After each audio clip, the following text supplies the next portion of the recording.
Good evening, everybody. Welcome back. Welcome back. So, we're trying this a different way today. Let's see what happens. Um, I'm really happy you guys all decided to join me. Let's wait a minute till everybody comes in and we will get into everything we need to right away.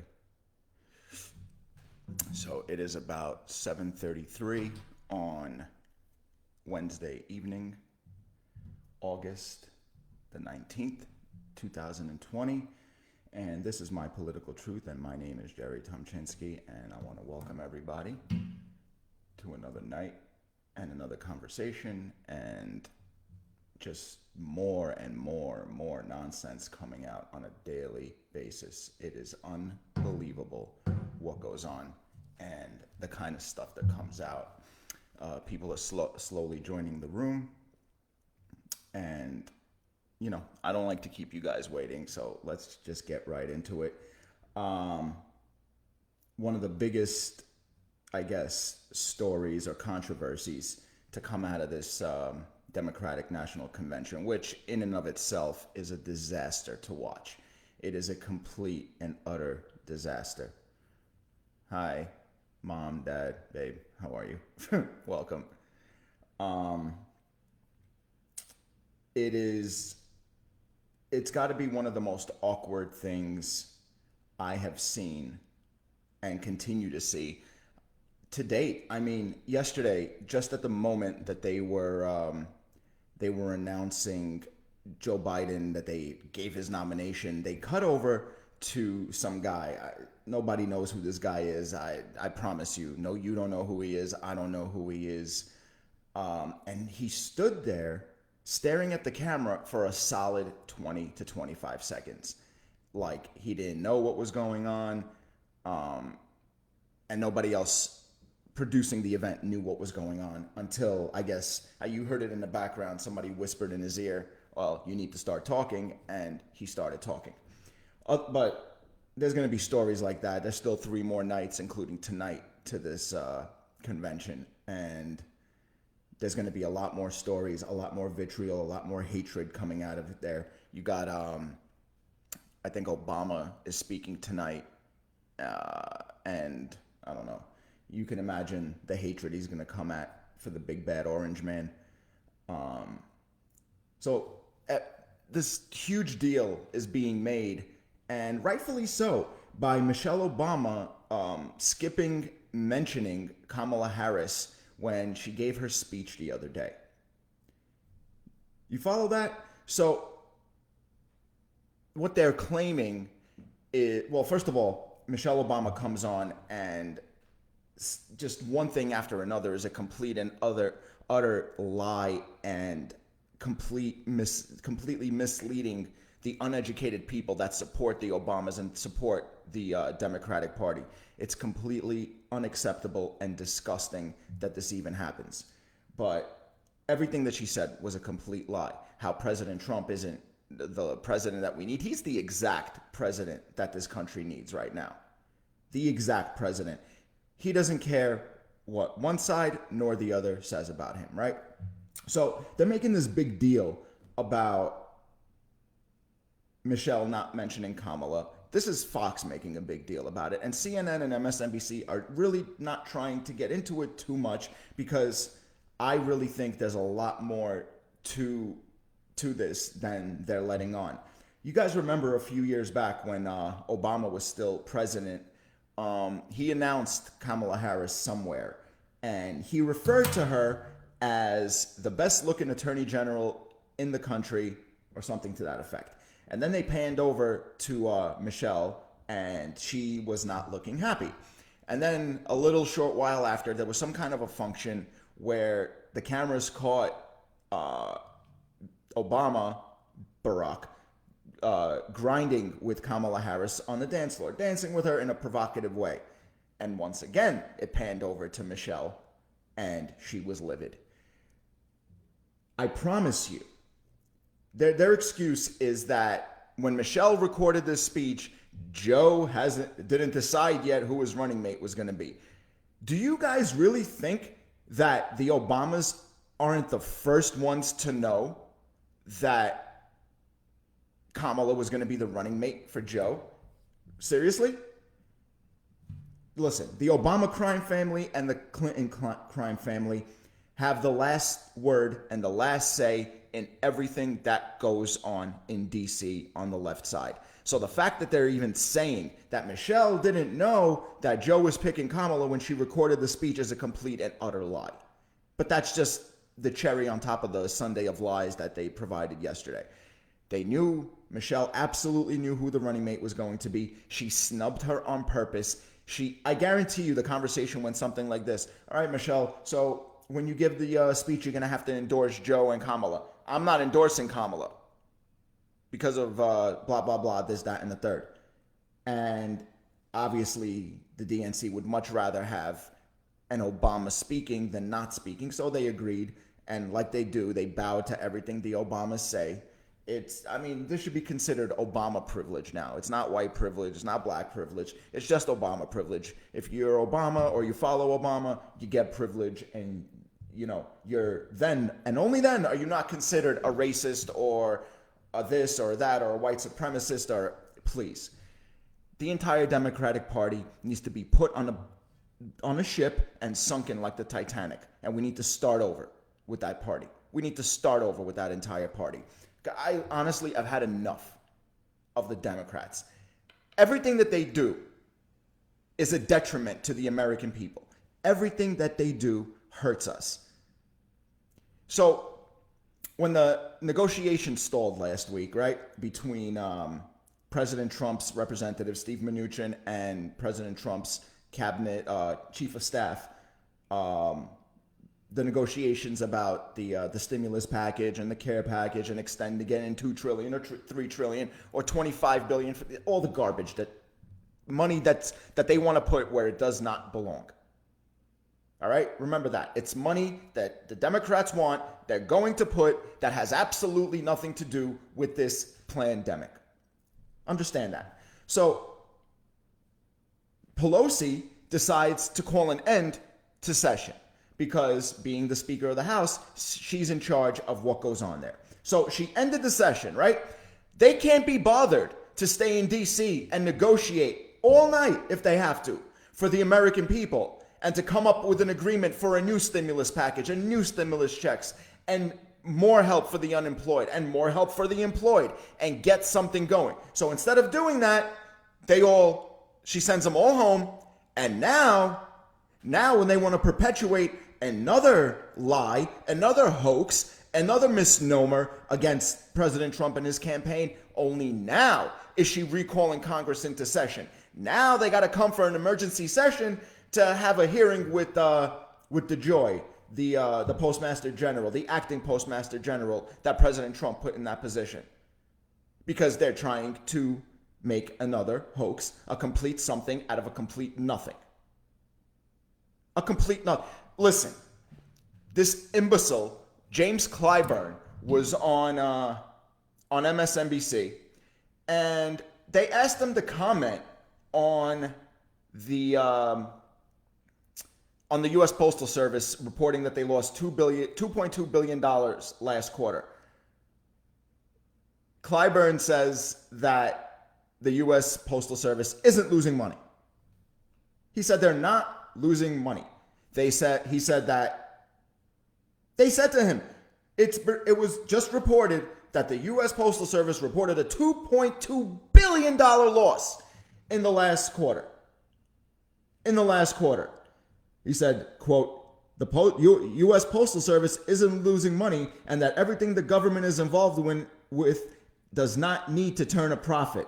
Last quarter, the U.S. Postal Service, like I said, reported a net loss of $2.2 billion, slightly down from the $2.3 billion from the same time last year.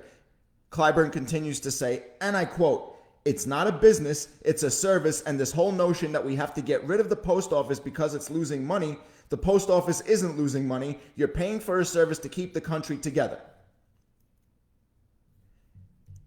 A $2.2 billion loss in a quarter, that's not considered losing money. And Pelosi and the rest of the imbecile Democrats are begging for a $25 billion bailout for the post office. That same post office that he claims, again, isn't losing money. This is what the Democrats do. They come on, they put their stupid faces on TV and completely have no problem misleading the American public, lying directly to our faces, and by Pelosi making the members go home for a recess. The time this country is falling apart because of the Democrats' lack of action, she's sending them home to recess because what? You deserve a break? Seriously, do the Democrats deserve a break? Have they done so much? Literally, nothing has gotten accomplished by the Democrats except having their daily press conference and shooting their big fat mouth off about the big bad orange man. My God, the guy's been in office for 3.5 years, and he's responsible for every one of America's ills. Not Clyburn and Nadler and Schumer and Pelosi and Biden, who have over 200 years of service and don't have a single accomplishment to name. Dude, I'm still waiting for people to tell me what they accomplished. I'm still waiting to hear what those people have accomplished. I'm just curious. I think the Democrats have a competition. The one to do the least amount of work throughout a year wins. And only they know what they win. This other Democratic idiot, Il Duce, Andrew Cuomo, comes out on Wednesday and said that New York City's bars and restaurants may shutter again this fall when dropping temperatures force the closure of patios and outdoor dining arrangements, with a high number of COVID-19 violations in the city reducing the likelihood of a resumption of indoor dining. Is this guy joking me? The only place that doesn't allow indoor dining right now is New York City, in New York State, rather. Everybody north and south of the city in the state of New York is allowed outdoor dining. Are people not following this? They are purposely trying to continue to make New York City and New York State lose money so they can make President Trump look bad come November 3rd. Because who do you think is going to get blamed for all these Democrat cities being $10-20 billion in the hole and begging for money from President Trump in private, of course, and then bashing him in public? Cuomo is releasing a book in October on how to handle a crisis. Did you guys hear this? 32,000 deaths. 32,000+ deaths in New York State. More than Florida, Texas, Arizona, and I believe Georgia combined. And somebody's publishing what is going on? What in the hell is going on? The fact that he's bankrupting all of these businesses, the dining businesses, the gym businesses, and now he's even making an announcement that it could be shuttered again, in 2 months? Watch. A month before the election, they're going to do something drastic because they're going to lose momentum, because the more Biden has to speak in public, the more they're going to realize that he is losing the plot on a daily basis. And something drastic is going to happen between October 3rd and November 3rd. I promise you. It's going to be either some major distraction or another hoax, or listen, anytime I think that they can't get any worse, they prove me wrong. They can get worse. Believe me when I tell you, they will get worse. Without a doubt in my mind, they will get worse. I mean, listen, they can't even get along with each other. I mean, come on. You got this NBC, right? Who's a complete and utter shill for the Democrat Party, along with the Communist News Network, CNN. I don't know, somebody in their organization, I guess, lost the grip for a second and forgot that they were completely there to do the bidding of the Democratic Party. But somebody in their newsroom or whatever tweeted the fact that AOC last night endorsed Bernie Sanders and not Joe Biden, right? So AOC comes out and, like the little baby that she is, because she can go after anybody with her disgusting maliciousness and the vitriol that she spits and just the complete nastiness. But if somebody comes for her, she reaches for her binky and her baby rattle, and she gets on the floor and she starts kicking and screaming and looking for her safe space. And in this matter, her safe space is Twitter. So she comes out and on Wednesday and she says, this was the NBC tweet first. Let me tell you what they said. And I quote, "In one of the shortest speeches of the DNC, Representative Ocasio-Cortez did not endorse Joe Biden. Of course, being the cowards that they are, NBC deleted the tweet early Wednesday with an editor's note explaining, quote, this tweet should have included more detail on the nominating process. Ocasio-Cortez has previously endorsed Biden, and her speech was similar in length to other nominating speeches. But for AOC, the baby that was missing her baby rattle, she was not happy. She says in a return tweet, and I quote, you waited several hours to correct your obvious and blatantly misleading tweet. It sparked an enormous amount of hatred and vitriol, and now the misinfo you created is circulating on other networks, all to generate hate clicks from a pre-recorded routine procedural motion. This is completely unacceptable, disappointing, and appalling. The DNC shared the procedural purpose of my remarks to media well in advance. NBC knew what was going to happen and that it was routine. So nobody's allowed to say anything to the baby at all. Listen, AOC has absolutely no business at all being a member of Congress or representing anybody or speaking up for anybody. She is, and I'm willing to bet my entire life on this, on anything I hold sacred, that she is by far the least educated person that has ever hit DC, whether it be Congress, Senate, the legislative, the judicial branch, whatever. She is by far the dumbest person to have ever walked the steps of the Capitol. So Big Bird de Blasio continues his fantastic leading. Again, when I ask, can de Blasio get any worse? What else can he do in these final 15 months that he's going to be in office? He proves me wrong. He now is stating that if President Trump and the federal government doesn't bail out him, his mismanagement, his incompetence, and New York City, that he is going to lay off 400 paramedics and EMTs across the city. So the EMS union chief comes out and just straight up says people will die if City Hall follows through with a plan to lay off nearly 400 EMTs and paramedics. Oren Barzilay, head of the EMS Local 2507, said the Fire Department of New York brass told him that 10% of the city's 3,700 EMTs and paramedics will be cut under Mayor Bill de Blasio's plan to slash 2,200 municipal workers. De Blasio has said that the reductions will come in October if the city doesn't get state or federal aid to fill a major budget deficit caused by the coronavirus. Get it? The budget deficit was caused by the coronavirus, not his mismanagement, not Cuomo's mismanagement, not the fact that they should have opened up these important businesses over a month ago to generate income into the city, tax revenue, income, slowly bring in tourism. They've done nothing.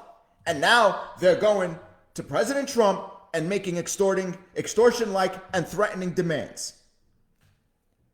Does nobody see anything wrong with this? And this idiot's releasing a book. I mean, listen, I'm the first one to release the disclaimer and tell you that I'm not the smartest guy in the world. I don't have all the knowledge of the Constitution and all that, but I know enough to know that the Democrats, if elected, will lead this country to ruin. To ruin. And if you want an example, if you want a preview, if you want a sneak peek, look at New York, look at LA, look at Portland, look at Seattle, look at Atlanta, look at Chicago, all run by Democrats. And every one of those cities falling apart. The homeless number in the streets of New York is beyond record numbers. You got 10 cities, downtown, midtown, people getting shot on the Upper West Side, on the Upper East Side. People are scared to leave their homes. And we're going to put a Democrat into the Oval Office? Kamala Harris, first of all, already said that if she's in charge, which we know Biden won't be president, so it's either going to be Kamala running the show or Nancy Pelosi. And I'll explain to you how it could be Nancy later on. But if Kamala's running the show, she already said that she would enact an executive order to take away all of our guns. She called it a buyback program. What she failed to mention she said it quietly later on, it's going to be a mandatory buyback program, meaning they're going to come for our guns. Come on. So they want to defund police, put in social workers. They want to tie the hands of cops all over the city, and they don't want people to defend themselves. Am I understanding this right? This is how socialism and communism begin. Remove the power of the citizens, remove the ability for the citizens to defend themselves, and then you could take a country over. This is totalitarianism 101. Again, you don't need to have an MBA from Harvard to understand these things. You disarm the citizens, you could do anything you want to a country. Step 1, step 2. And if they get in, you're going to remember my words. It will be an out-and-out disaster if they get into office. I'm telling you. There's 2 more things I want to cover. I got about 8 minutes. I want to talk about the traitorous and disgusting Republicans that are co-signing Biden and actually speaking out at the DNC. Here's a list of some of the prominent treasonous bastards on the Republican side. Well, you got John Kasich. I mean, we all know that he detests President Trump because President Trump made him look like an idiot, which he is. He came out and he said, they fear Joe may turn sharp left and leave them behind. I don't believe that. He's reasonable, faithful, respectful, and no one pushes Joe around. No one pushes Joe around? No, because they got him on strings. They don't need to push him around. They play him like a puppet. Like a puppet. There's absolutely no way that this guy hasn't been bought and paid for by the DNC. Just like the girl that came out at the DNC and said that her father voted for Trump and because he believed in him, he died. Come on. Get a grip. Get a grip. I don't even believe that that's an actual thing. It'll come out in 6 months from now after the election and everything. It'll come out that she was a paid actress. I promise you. I promise you. So you got John Kasich, you got Carly Fiorina. If we remember her, she's the former CEO of Hewlett-Packard, HP, the computer company, the printers and all that. She also ran against Trump in the primary of 2016. You guys ain't going to remember her. She was one of the first ones out. During that time, they argued and Trump criticized Fiorina's looks during a 2015 Rolling Stone interview. He goes, look at that face. Would anyone vote for that? Can you imagine that? The face of our next president, he told the magazine. Fiorina capitalized on the moment and temporarily saw a boost in the polls, and then she was gone about a week later. Asked during an interview with The Atlantic in June if she'd vote for the former VP, Fiorina said yes. I've been very clear that I can't support Donald Trump. And elections are binary choices. If faced with a binary choice on the ballot, yes. What's this new word, binary? Nobody started saying the word binary until people started identifying themselves as a closet or a broom handle. I don't know, whatever they identify themselves as. Because biology, Or, that whole side talks about follow the science, follow the science. Isn't biology a form of science? And doesn't biology say that there's two genders, male and female? I'm just saying, I'm following the science. Am I not? Am I not following the science? That's the science. That's biology. The next traitor on the GOP side, Colin Powell. Remember him? He was the Secretary of State for Bush. And listen, he's another deep state prick. He's all involved with that deep state. I really could care less about what Powell says and does. He said, quote, "The values I learned growing up in the South Bronx and serving in uniform were the same values that Joe Biden's parents instilled in him in Scranton, Pennsylvania." Well then, Colin, I know that you have absolutely no values and you are completely morally corrupt if you can support this bastard. He's a pedophile. He's gotten nothing accomplished for decades, for almost half a century, 50 years. Then you got these other imbeciles, the members of the Lincoln Project. Now, explain to me this, right? George Conway is the husband of Kellyanne Conway. Kellyanne Conway is one of the highest ranked Trump campaign advisors, and they're married. They live in the same house. And Conway, his partner Steve Schmidt, and Rick Wilson, they lead this group of Never Trump Republicans, which endorsed Biden earlier this year and have been releasing ads aimed at moderates not enthused about voting for the current commander-in-chief. Conway is the husband, like I said, of White House counselor Kellyanne Conway, and they live in the same house, and George Conway gets into these verbal battles with President Trump over Twitter. Are they like laying in bed next to each other and he's like, "Hey babe, watch what I say to your boss"? Like, is this like all a joke? I don't know. I can't even have a conversation with people that disagree with me. They won't talk to me if they disagree with my political views. This woman works for President Trump and her husband hates him? Good Lord. And let's not forget, before I move on, let's not forget the number one traitor of them all, Mitt Romney. He's not speaking at the DNC, but he might as well. We all know how jealous he is that President Trump did what he couldn't do 4 years prior. We all know the hatred that he has for President Trump. Get out of here. Mitt Romney, you're a joke. DNC could have him. You could go. Real quick, the Fox, Martha McCallum had Walter Hawk Newsom back on again. And this time the interview went completely off the rails.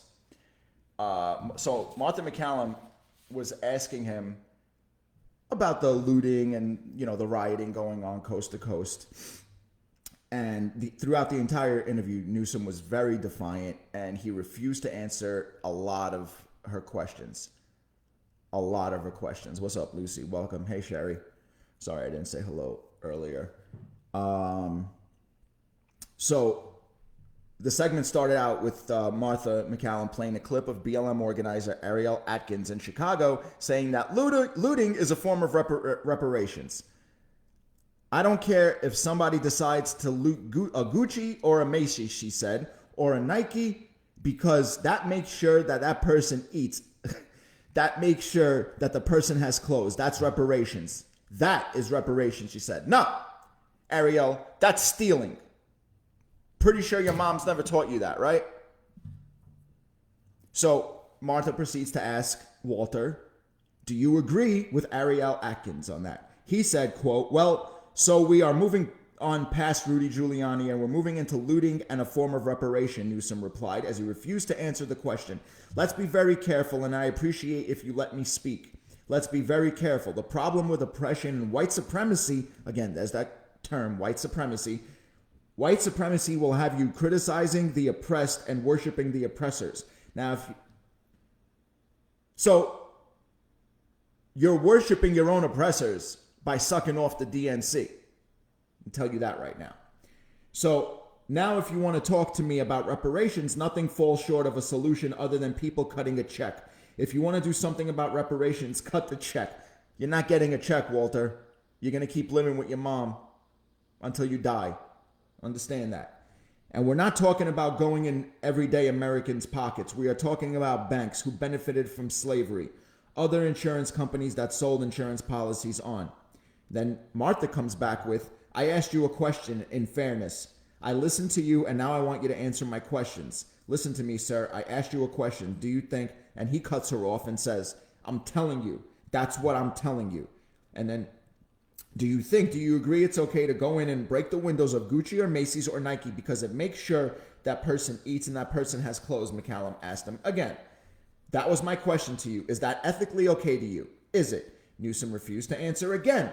Again, he wasn't answering her questions at all. And asked McCallum if she thought it was okay that Breonna Taylor was shot in her home. What does that have to do with anything? And McCallum right away answered the question and she said, of course I don't think it's okay. No, you don't answer my question. I'm trying to have a conversation. No one thinks that way. That's why you have 2/3 of America who say that who support Black Lives. They don't support Black Lives Matter. 2/3 of Americans do not support Black Lives Matter. I'll tell you that right now. This is the kind of people that are representing the left, that the left is co-signing, and look at the difference.